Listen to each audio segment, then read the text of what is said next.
Assalamualaikum warahmatullahi wabarakatuh. Kembali lagi dengan saya Arini Afifatul Faizah. Saya dari Prodi S1 Ilmu Keperawatan. Pada video kali ini saya akan menjelaskan tentang biomekanika dan biotermal. Selamat menyaksikan.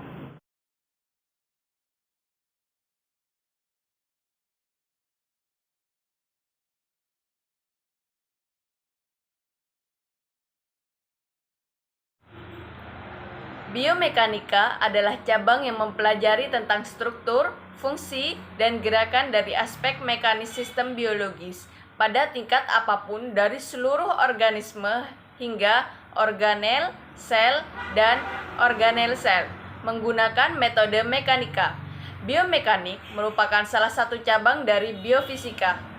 Dasar dari prinsip biomekanika adalah hukum Newton. Hukum Newton terdiri dari 3.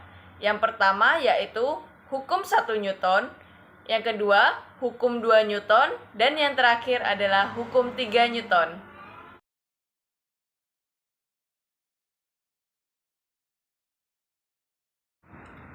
Bunyi hukum 1 Newton adalah selama jumlah gaya yang bergerak pada sebuah benda sama dengan 0, maka benda akan berada dalam keadaan diam atau bergerak secara lurus beraturan, di mana kecepatan tersebut konstan.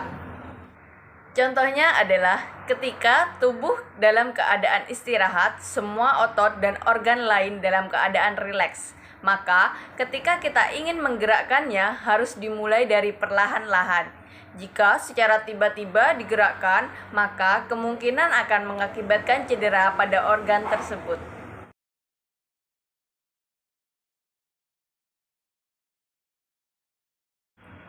Bunyi hukum 2 Newton. Jika sebuah benda diberikan gaya, maka benda tersebut akan bergerak dan mengalami percepatan. Percepatan gerak sebuah benda berbanding lurus dengan besarnya gaya yang bekerja dan berbanding terbalik dengan besar masanya.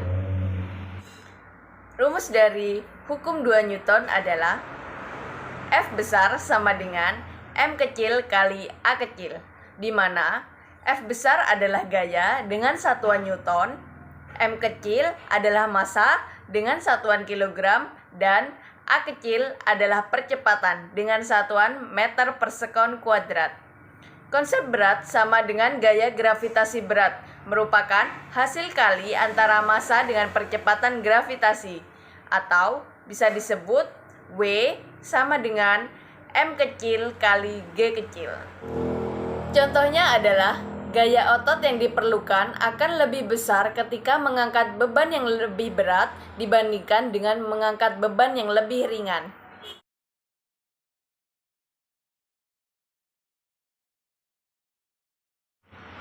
Bunyi hukum 3 Newton adalah jika sebuah benda melakukan gaya pada benda lain, maka benda tersebut akan mendapatkan balasan gaya yang besarnya sama, tetapi arahnya berlawanan. Hukum ini dikenal dengan hukum aksi dan reaksi. Contohnya adalah ketika telapak kaki menginjak tanah dan mendorong ke arah belakang, maka tanah akan membalas dengan memberikan gaya yang besarnya dengan arah ke depan sehingga badan akan terdorong maju.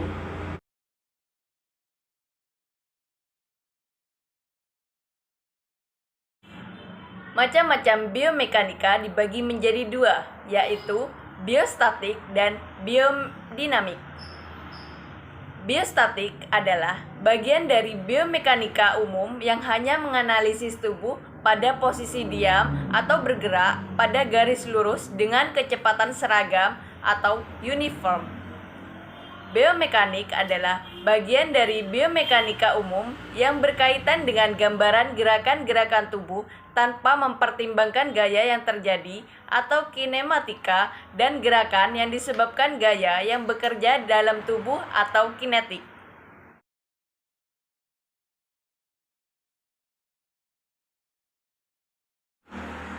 Teknik biomekanika dibagi menjadi 3, yaitu sinematografi, elektromiografi, dan goniografi. Yang pertama adalah teknik sinematografi. Teknik ini sangat esensial untuk melatih dan penelitian. Menggunakan gambar akan mudah untuk menganalisis suatu gerak dibandingkan dengan mengobservasi yang bersifat konvensional. Yang kedua adalah elektromiografi. Elektromiografi adalah suatu metode mempelajari kerja dari otot-otot tertentu atau kelompok otot. Dengan menggunakan alat pencatat, rangsang elektris diberikan kepada otot agar otot berkontraksi dapat dicatat secara grafik, diukur, dan dianalisis untuk sejumlah kebutuhan termasuk informasi tentang koordinasi, kelebihan, dan relaksasi. Yang ketiga adalah goniografi. Goniografi adalah suatu aspek penting dalam gerak manusia yang berhubungan dengan sistem otot rangka atau muskuloskeletal, adalah berkenaan dengan kerja pengumpil pada persendian. Teknik goniografi digunakan untuk mengukur posisi dan gerak dari persendian. Alat ini terdiri dari satu mekanisme engsel dan dua tangan yang diikatkan pada persendian yang diteliti.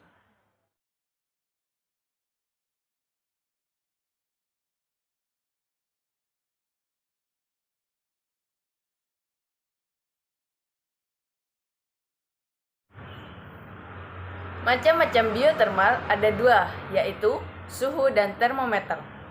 Alasannya karena biotermal adalah panas yang dihasilkan dari makhluk hidup, dan panas adalah suhu yang diukur dengan termometer.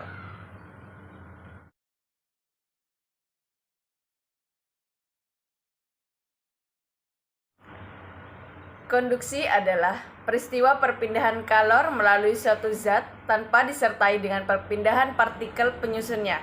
Jika salah satu ujung batang logam dipanaskan, maka ujung batang logam lain akan terasa panas.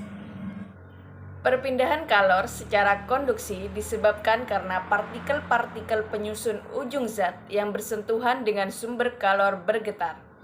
Semakin besar jumlah kalor yang diberikan ke ujung zat tersebut, maka semakin besar getaran dan semakin besar energi kinetiknya. Energi kinetik yang besar menyebabkan partikel tersebut menyentuh partikel di dekatnya. Bersama tumbukan antar partikel terjadi dan sebagian transfer energi kinetik, sehingga partikel yang ditumbuk ikut bergetar. Demikian seterusnya sampai akhirnya getaran partikel sampai ke ujung zat yang tidak dipanasi. Secara sistematis, perpindahan kalor secara konduksi dapat dirumuskan menjadi H besar sama dengan A kecil kali A besar kali delta T per L kecil, di mana H besar adalah kalor yang merambat persatuan waktu dengan satuan Joule per sekon atau watt. K kecil adalah konduktivitas termal dengan satuan watt per meter Kelvin. A besar adalah luas penampang dengan satuan meter kuadrat. Delta T adalah perubahan suhu dengan satuan Kelvin. L kecil adalah panjang dengan satuan meter.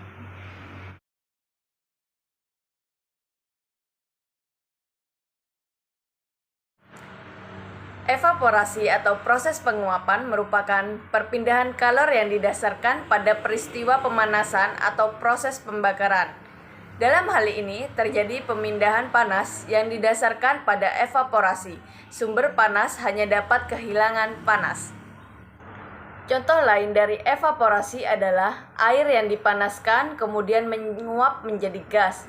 Panas yang dihasilkan oleh tubuh manusia dan kelembapan di permukaan kulit menguap ketika udara melintasi tubuh.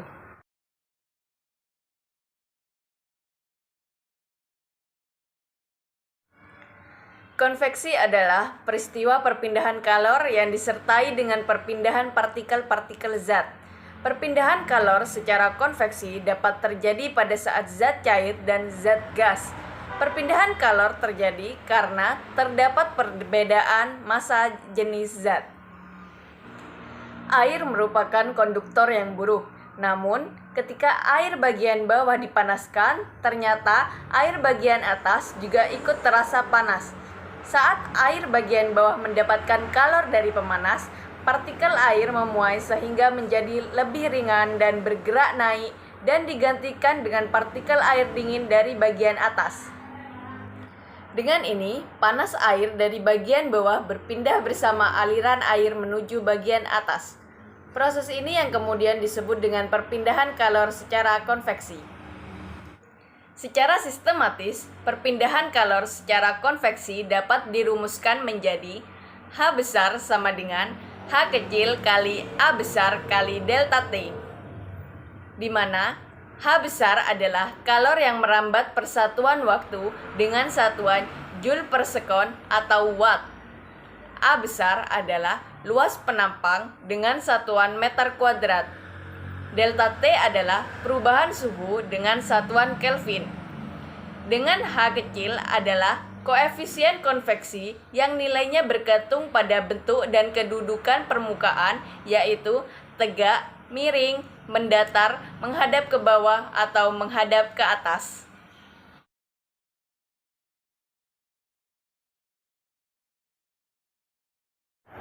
Radiasi adalah proses di mana panas mengalir dari benda yang bersuhu tinggi ke benda yang bersuhu rendah. Panas tersebut dapat mengalir dalam ruang atau bahkan dalam ruang hampa di antara benda-benda tersebut. Telah kita ketahui bahwa antara matahari dengan bumi berupa ruang hampa udara, sehingga kalor dari matahari sampai ke bumi tanpa melalui zat perantara. Secara matematis, perpindahan kalor secara radiasi dapat dirumuskan menjadi H besar sama dengan A besar kali E kecil kali tetapan Stephen kali T besar pangkat 4, di mana H besar adalah kalor yang merambat persatuan waktu dengan satuan Joule per sekon atau watt. A besar adalah luas penampang dengan satuan meter kuadrat. Dengan tetapan Stephen yang mempunyai nilai 5,67 kali 10 pangkat min 8 watt kali meter pangkat 2 kali K pangkat min 4, dan E kecil adalah koefisien emisivitas, nilainya di antara 0 dan 1 serta bergantung pada jenis zat dan keadaan permukaan. Untuk benda hitam sempurna, E kecil sama dengan 1. Sekian video yang saya sampaikan, semoga bermanfaat. Kurang lebihnya mohon maaf. Wassalamualaikum.